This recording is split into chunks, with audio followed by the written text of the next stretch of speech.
கோவம் இல்லாம கோவப்படாம, நீங்க கோவப்பட மாட்டீங்கன்னு தெரியும். உங்களை கோவப்படுத்துற மாதிரி எந்த செயலையும் நாங்க செய்ய மாட்டோம்.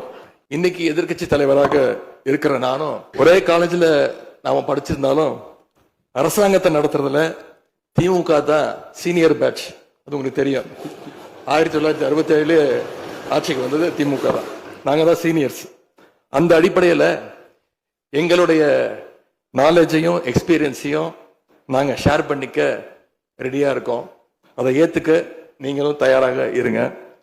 ஏன்னா நமக்கு எப்பவுமே தமிழ்நாட்டு மாநிலத்துடைய நலன்தான் மிக மிக முக்கியம். மாண்பு பேரவைத் தலைவர் அவர்களே, நீங்க போட்டியின்றி தேர்வாகியிருக்கீங்க. மாண்பு முதலமைச்சரும் எதிர்க்கட்சி தலைவரான நானும் உங்களை அவை முன்னவரும் இந்த இருக்கையில உட்கார வச்சிருக்கிறோம், அமர வச்சிருக்கிறோம். இன்னைக்கு உங்க கையை பிடிச்சி அழைச்சிட்டு வந்து உட்கார வச்சிருக்கிறோம்.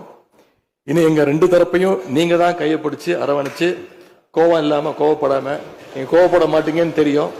உங்களை கோவப்படுத்துற மாதிரி எந்த செயலையும் நாங்க செய்ய மாட்டோம். சட்டமன்ற ஜனநாயகத்துல ஆளுங்கட்சி காதுகளாகவும் எதிர்கட்சி குரலாகவும் இருக்க வேண்டும். அதுலதான் இந்த அவையுடைய பெருமை நிச்சயம் அடங்கி இருக்கு.